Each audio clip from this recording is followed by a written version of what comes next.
7-9.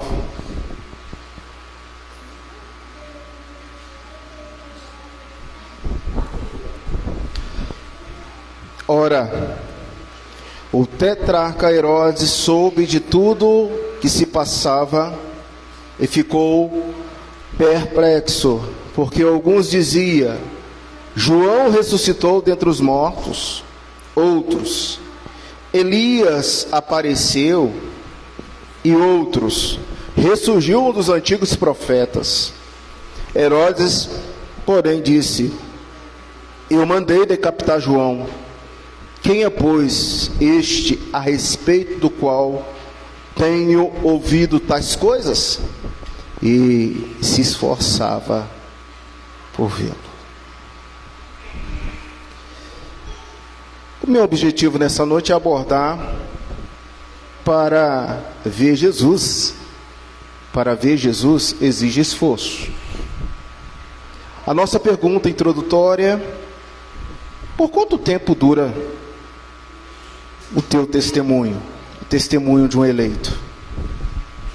Ore ao Senhor mais uma vez. Você já sabe o que faz agora. Peça a Deus que ilumine a sua mente, o seu coração, que traga à luz o pensamento do autor da Bíblia e que nós possamos aplicar em nossos corações.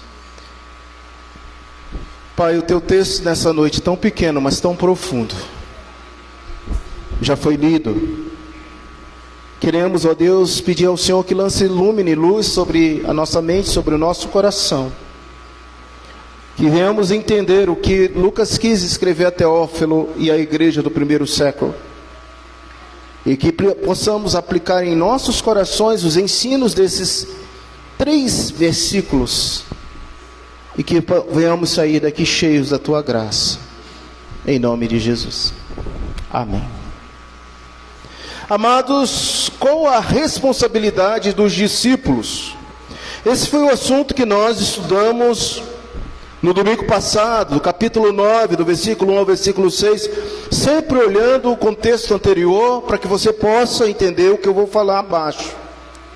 No domingo passado, nós vimos que nós temos uma responsabilidade, e a nossa responsabilidade como discípulos é pregar o reino de Deus.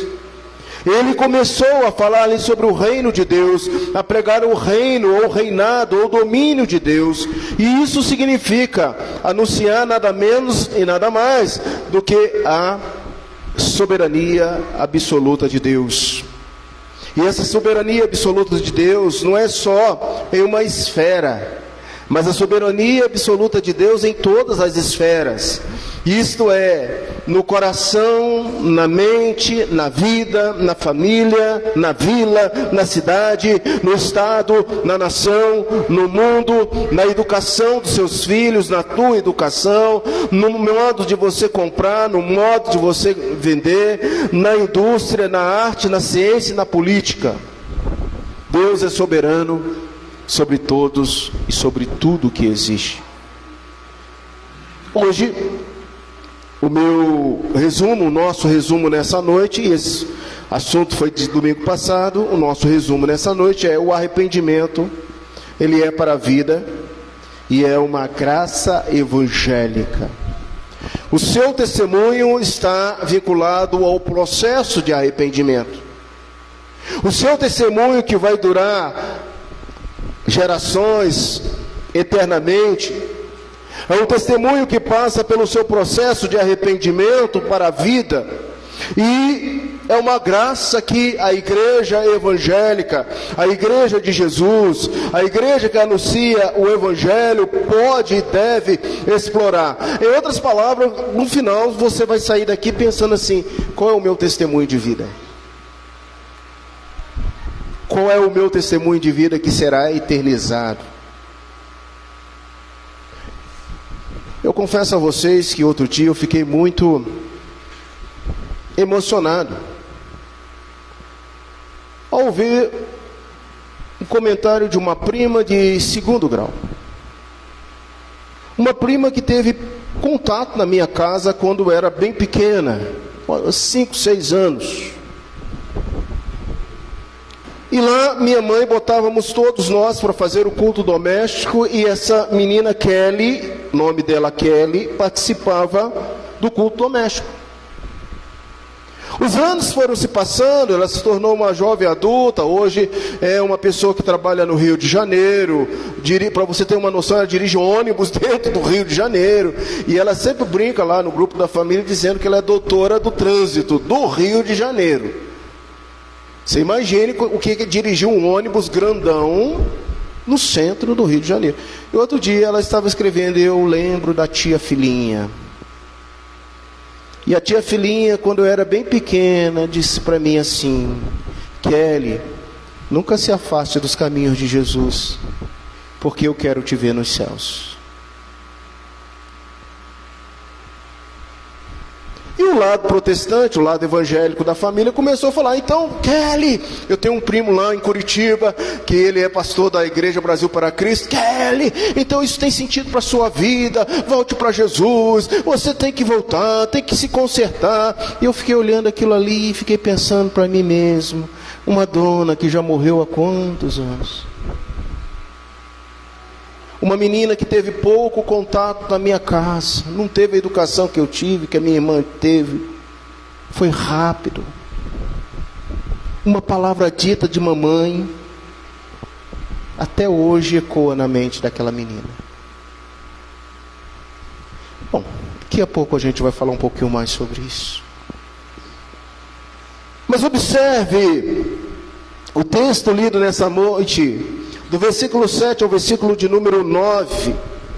Esse é um assunto abordado nos evangelhos sinóticos. Mateus capítulo 14, 1 a 12, Marcos 6, 14 a 29. É um assunto importantíssimo, porque nós estamos falando aqui nada mais, nada menos do grande imperador, o tetrarca Herodes, aquele homem duro de coração, aquele homem que vai procurar matar o menino Jesus, que vai procurar assassinar as crianças, que vai perseguir as crianças, um homem que por causa da palavra dura de João Batista, que pregava no deserto e que falava assim: ó Herodes, vocês estão vivendo um pecado carnal, há um pecado no seio da família, e por bel prazer da sua esposa, usando uma ninfeta de 15 anos, agora ele tira a vida do maior profeta que existiu, o maior e o último profeta, João Batista.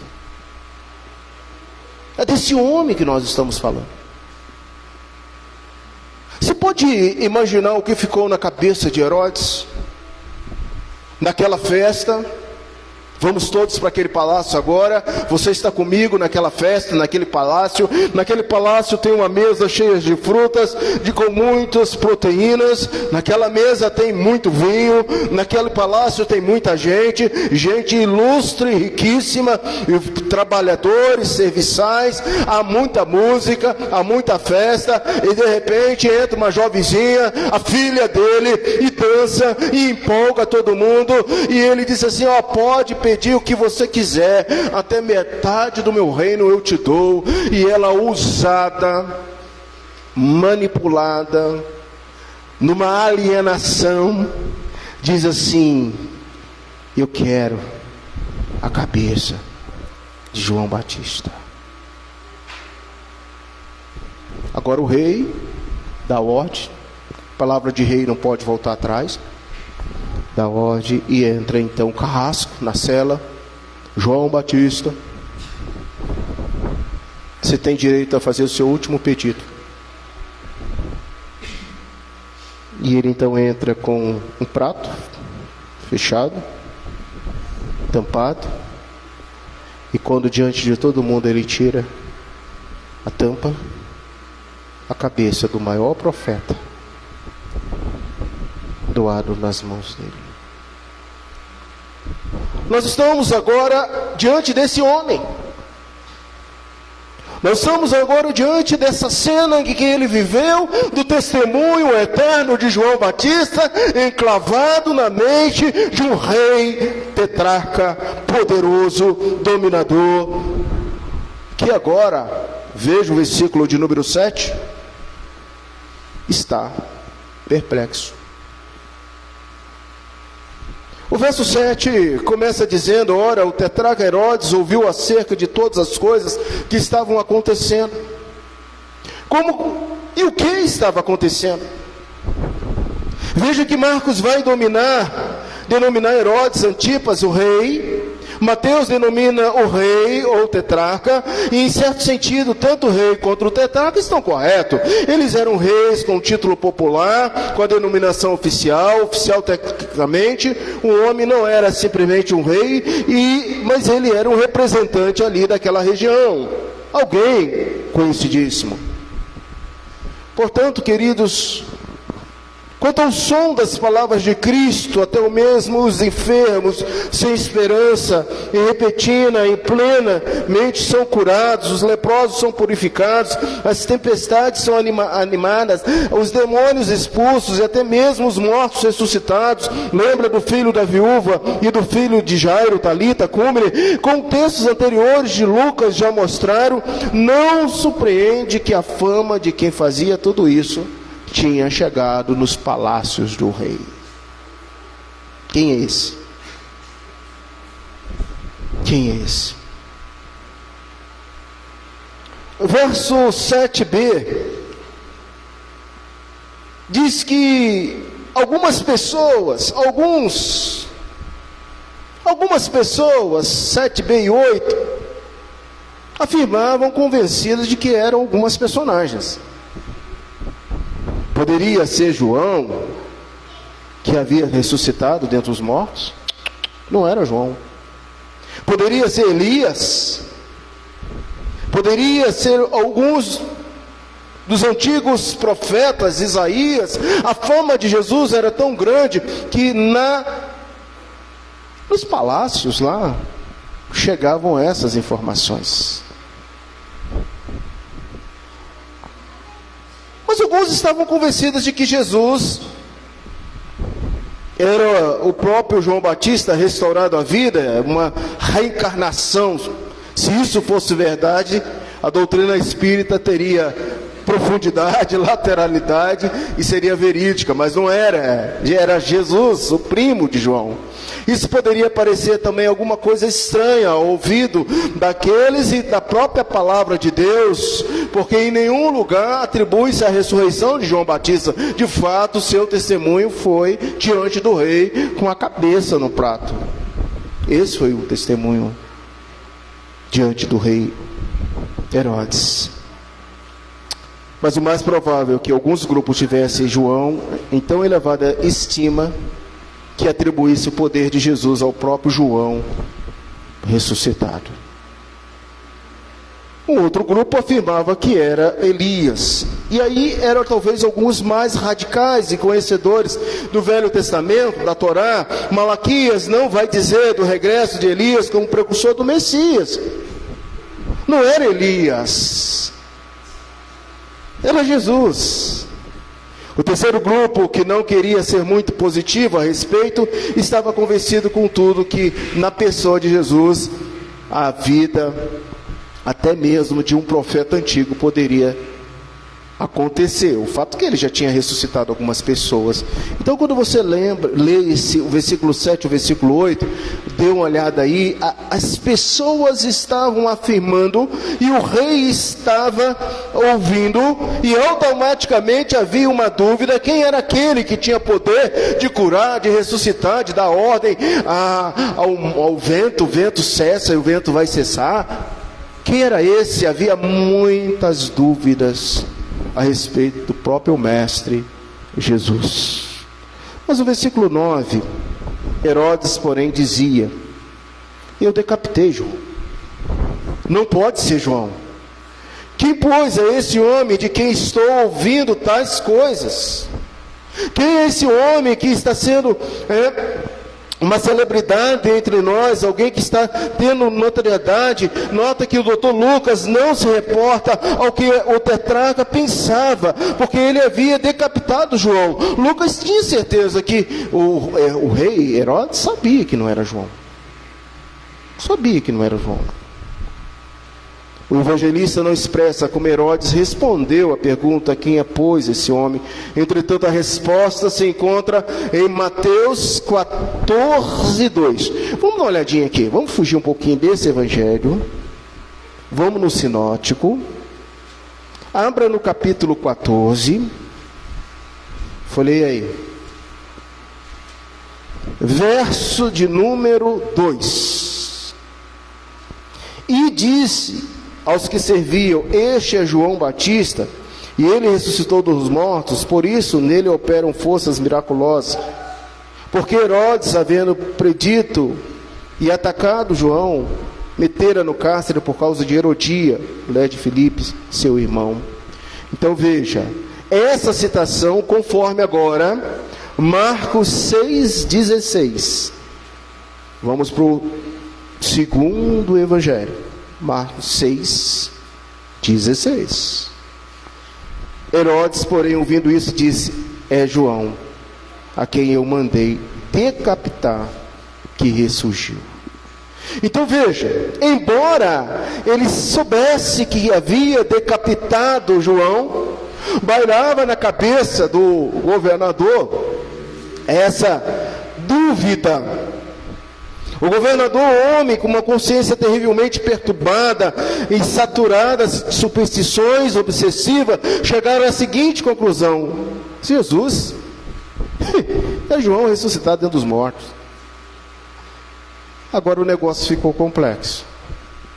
Embora ele tivesse consciência que tivesse matado o João, o testemunho de João naquele prato para a cabeça de Herodes era uma ressurreição do próprio João na pessoa de Jesus. Meus irmãos queridos, volte para o texto, pequeno texto lá, da parte B do verso 9, que diz assim: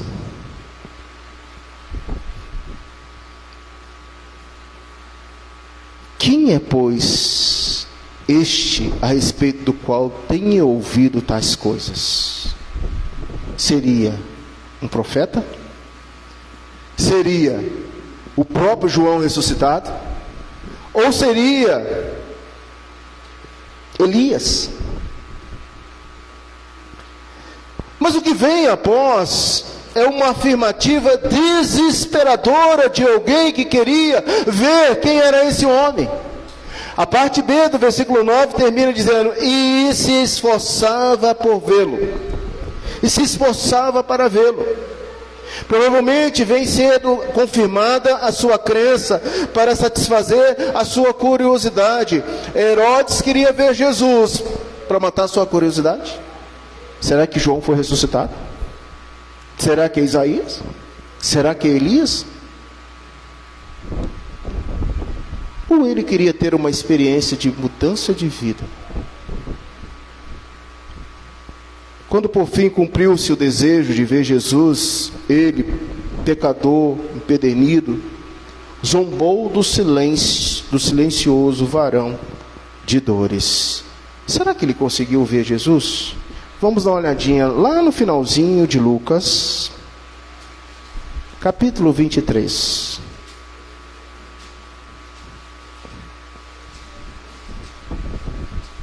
Ainda tem bastante chão para a gente chegar em Lucas 23.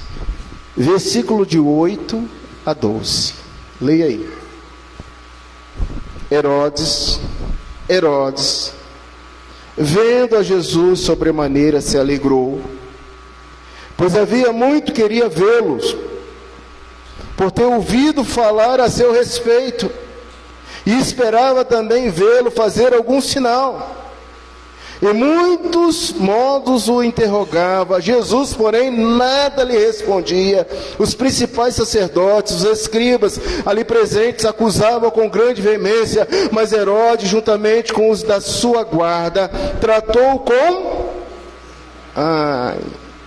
escarnecendo dele, fê-lo vestir de um manto aparatoso e devolveu a Pilatos. Naquele mesmo dia, Herodes e Pilatos se reconciliaram, pois antes viviam inimizados um com o outro. Bom, diante disso tudo, você volta para o capítulo de número 9, e você tem um raio-x de todo o texto. Em síntese, nós temos aqui, queridos, que Herodes queria simplesmente matar a sua curiosidade. Pois quando teve a oportunidade de estar cara a cara com Jesus, ele ridicularizou Jesus, ele negou Jesus, ele entregou Jesus. Mas lembre-se que o nosso assunto nessa noite é o seguinte: para ver Jesus exige esforço.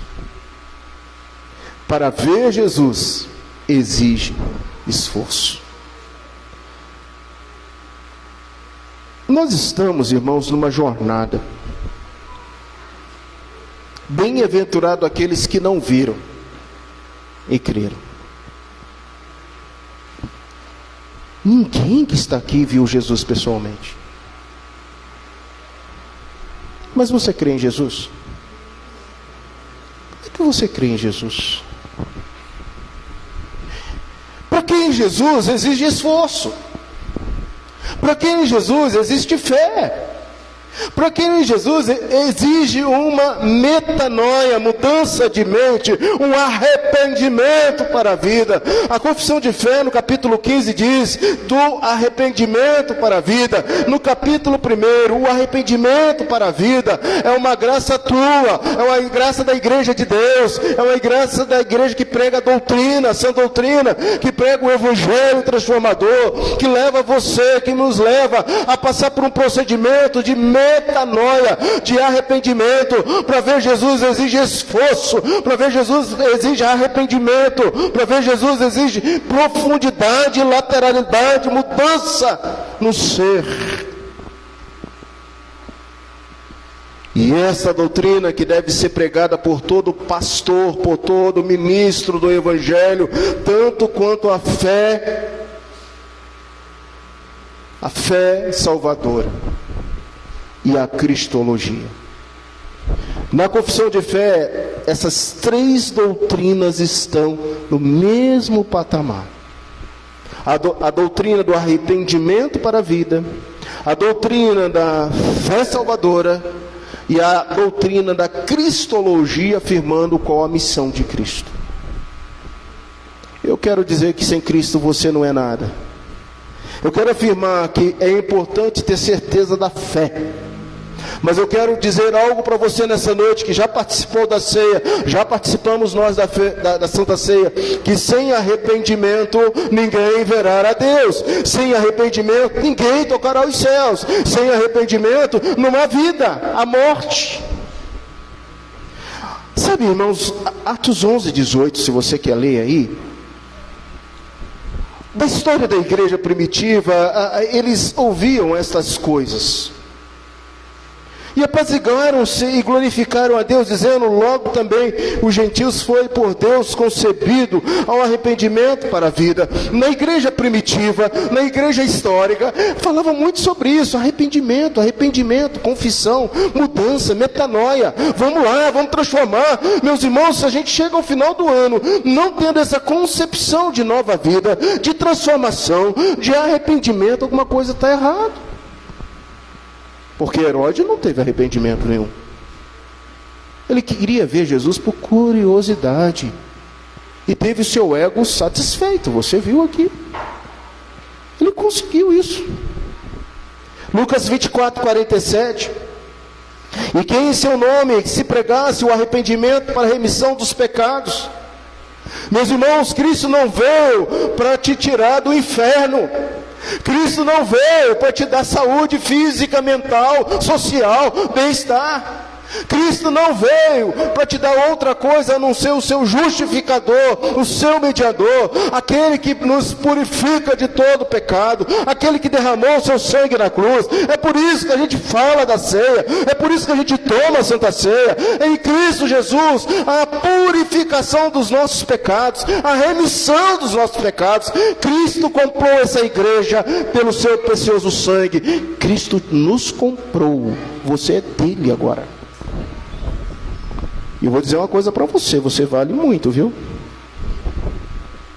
Se você acha que você não vale nada, que você é um patinho feio, que nunca nada deu certo na sua vida, que você foi rejeitado, que você foi cheio de complexo, ó vida, ó azar, você coloca no seu coração: o sangue de Jesus me comprou, o sangue de Jesus me libertou, me transformou. Talvez acho que era esse cântico que eu estava querendo naquela hora. Mas é isso. Atos 20, 21 diz: testificando tanto a judeus quanto a gregos o arrependimento para com Deus e a fé do nosso Senhor Jesus Cristo. Amados irmãos, o arrependimento é vital. O processo de arrependimento, não é à toa que Jonas pregou sobre arrependimento.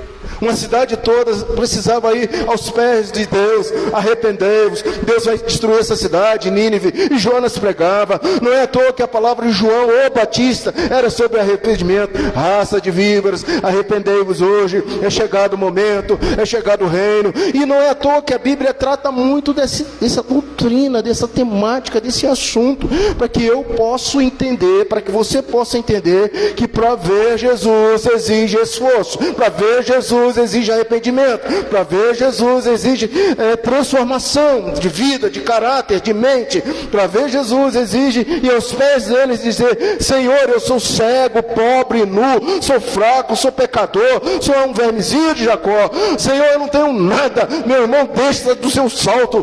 Para que ter nariz para cima? Tenha nariz para a terra e jogue cinza sobre você e diga: ó Senhor, eu preciso da tua glória, da tua graça, da tua misericórdia, do teu poder, da tua transformação. Ó Senhor, modifique a minha vida. Eu me arrependo no pó da cinza. Jogue cinza sobre você como Jó fez. Você sabe que isso é sentido figurativo para nós hoje. Não é que você vai pegar cinza lá do seu churrasco e vai jogar. Não é nada disso.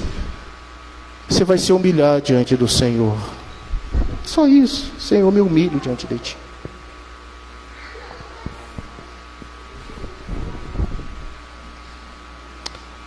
Irmãos, tá bom por hoje.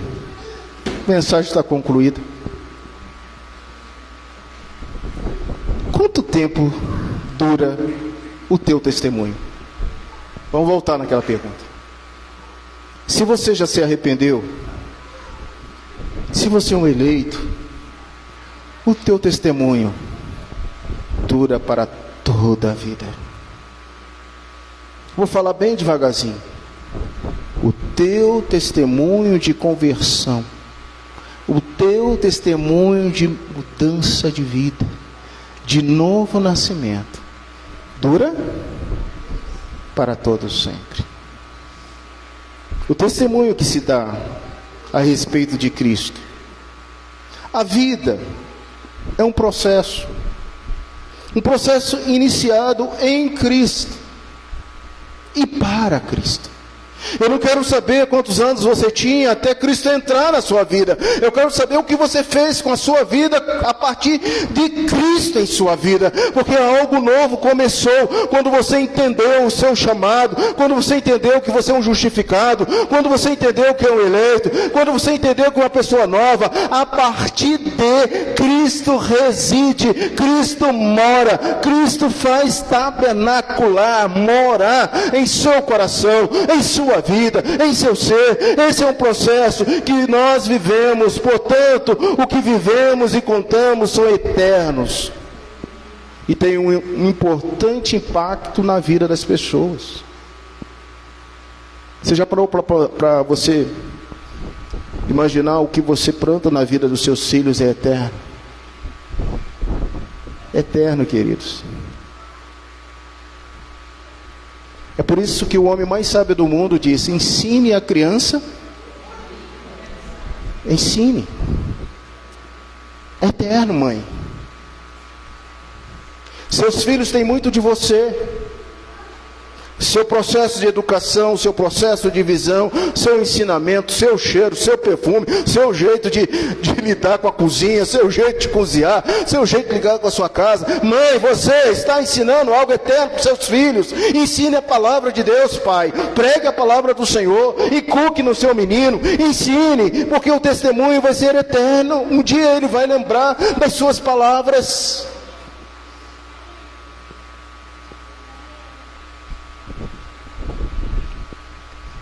Assim Herodes ouvia os feitos de Jesus pela boca de muitas testemunhas e se esforçava por ver Jesus para matar a sua curiosidade. Curiosidade. Mas esse texto traz para nós alguns ensinamentos práticos.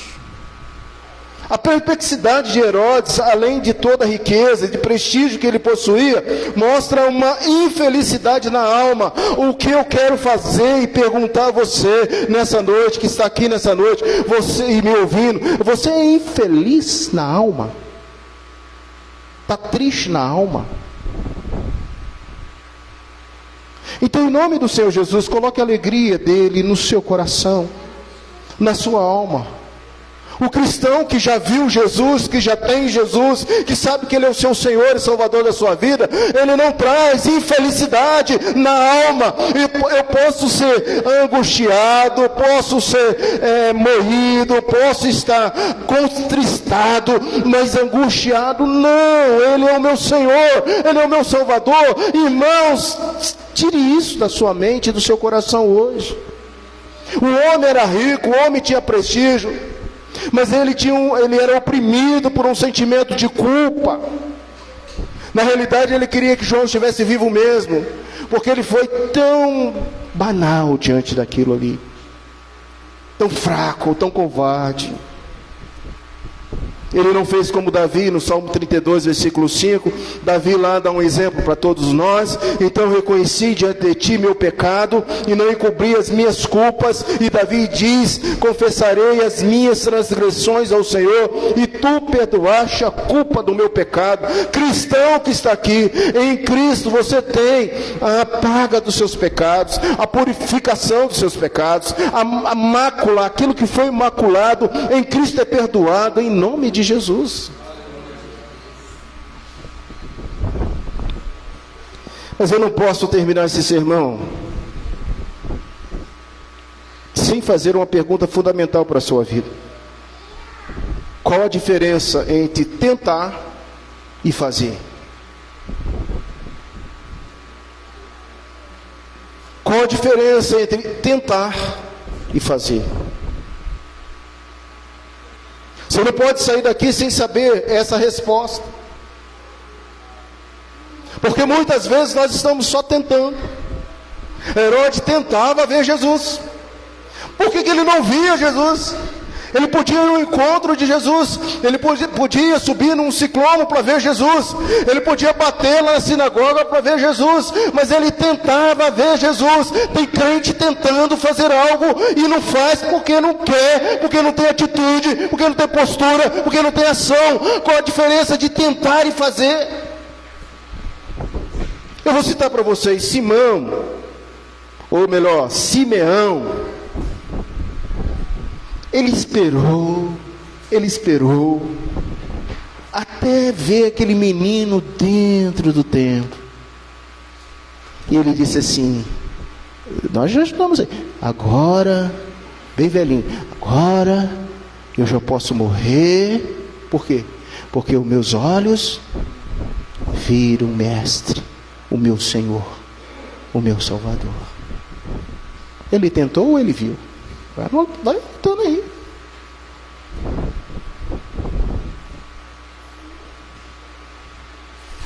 Jesus, estão lá fora a mãe Maria, os seus irmãos, e eles estão tentando te ver.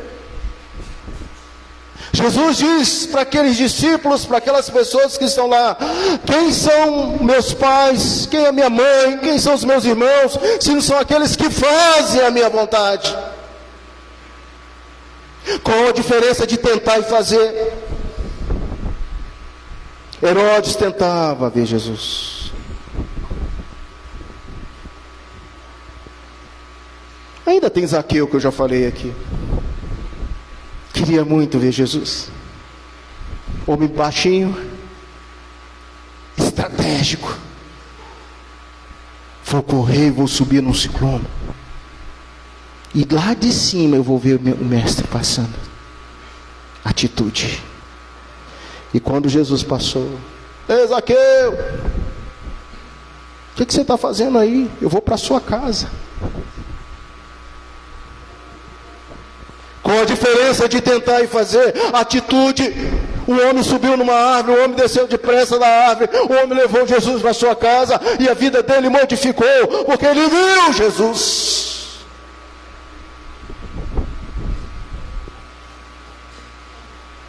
Filipos e alguns gregos lá em João capítulo 12, 21, passa por essa mesma oportunidade, quando algumas pessoas dizem para Filipe: olha, mestre, algumas pessoas querem te ver aí. Meus queridos irmãos, o que você pode aprender dessa lição é a atitude. A diferença em desejar fazer e fazer é muito grande.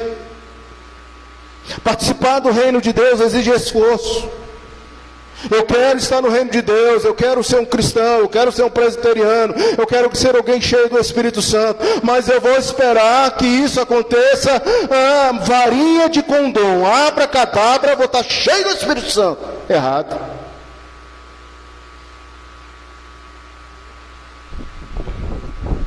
Exige esforço. Tem que ler a Bíblia, tem que orar, tem que ser discípulo, tem que evangelizar, tem que falar não para a sua carne, quando a sua carne não quer que você venha à igreja, não quer que você participe. Tem que ser sincero: Senhor, hoje tudo que eu queria era estar em casa. Eu não queria estar lá pregando 8 horas da noite para aquele povo lá, eu queria estar dormindo.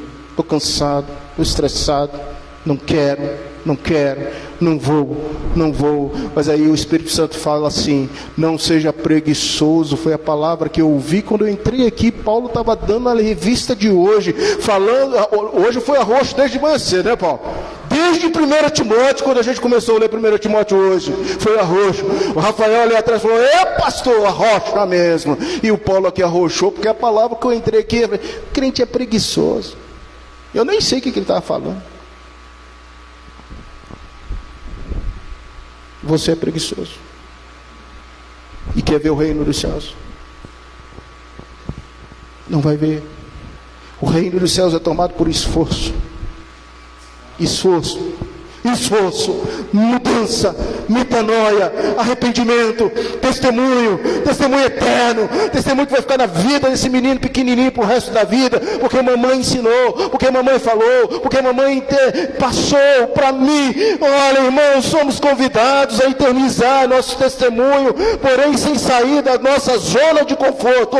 Ninguém cumprirá a missão que Jesus deixou. Qual é a missão que Jesus deixou para você? Testemunhe dele, fale dele, pregue ele, não tenha preguiça, avance, vamos contar o que Deus tem feito por nós, os mistérios, os milagres. Isso motiva a gente.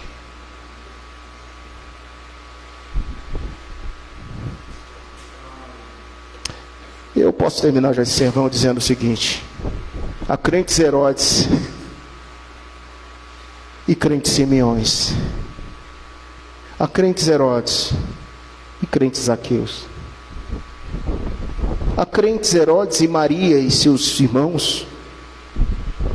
E há crentes que viu Jesus, uma forte luz fez caí-lo do cavalo, foi à terra e a sua vida mudou. Que tipo de crente você é? Feche os seus olhos. Baixe sua fronte.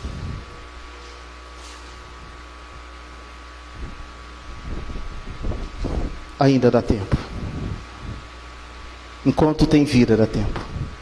Não dá tempo mais para aquelas pessoas que morreram essa semana, né? Né, João? Já morreu, não tem jeito. Mas você está com vida.